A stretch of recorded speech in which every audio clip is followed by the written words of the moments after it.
Hello, everybody. I'm Ana Navido, and my project is on celiac disease, which is commonly known as CD also.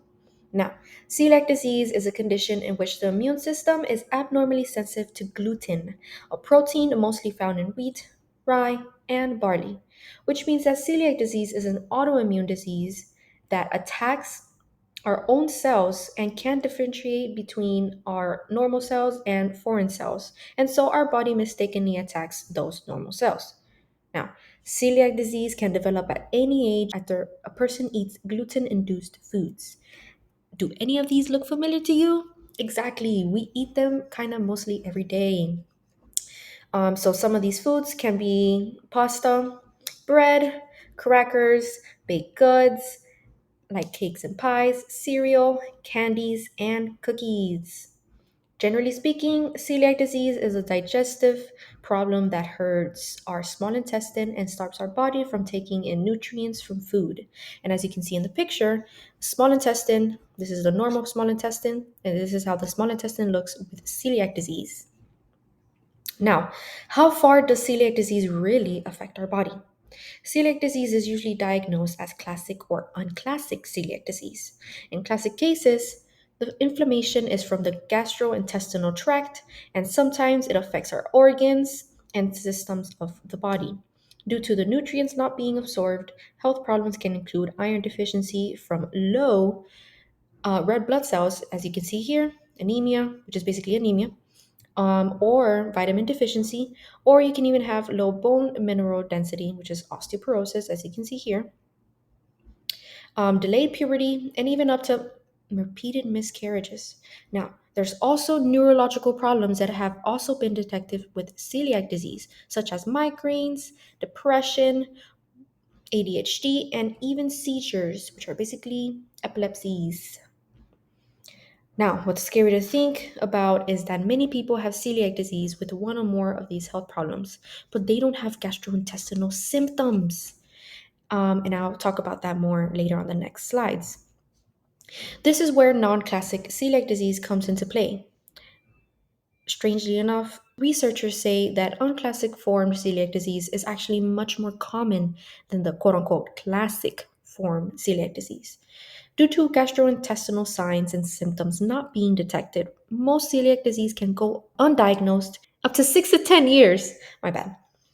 After the symptoms begin. However, there is another type of celiac disease that shows no symptoms. This is called silent celiac disease. This is an inflammatory damage to the small intestine, and it's only detected with a biopsy.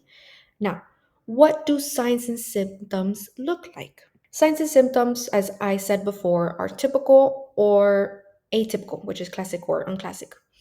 Typical symptoms are those resulting from inflammation in the gastrointestinal tract, as you can see right here. And the inflammation damages the villi. And in the picture right here, these are the villi.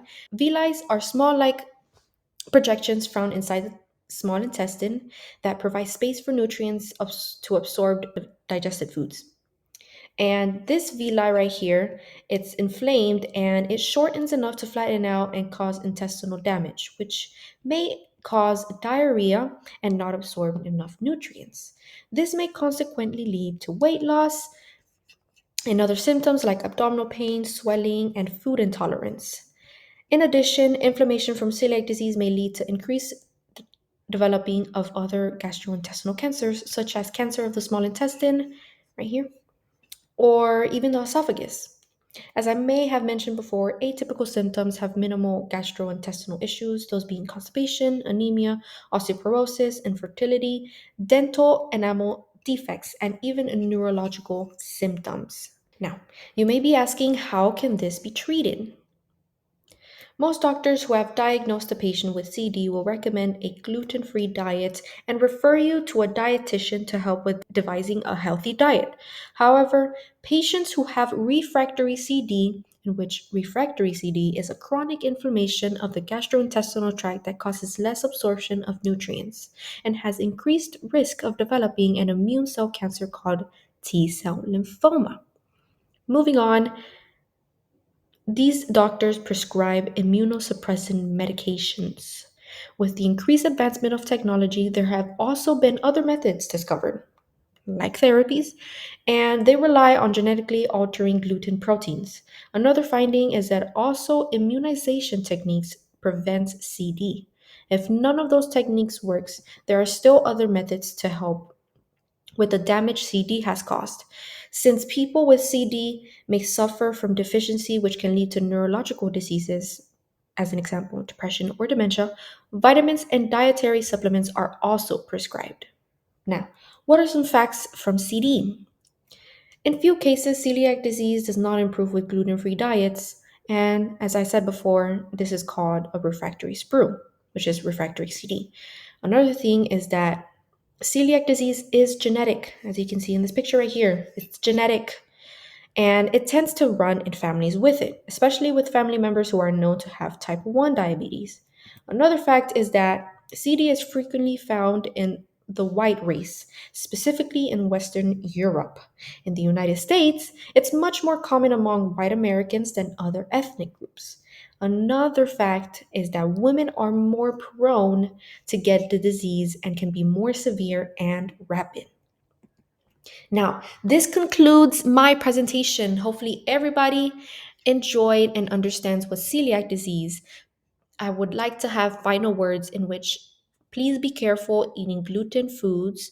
Try to prevent yourself from eating as less gluten foods, but also enjoy eating food. I don't want you to be restricted, but also be careful in the future, okay? Thank you guys. Bye.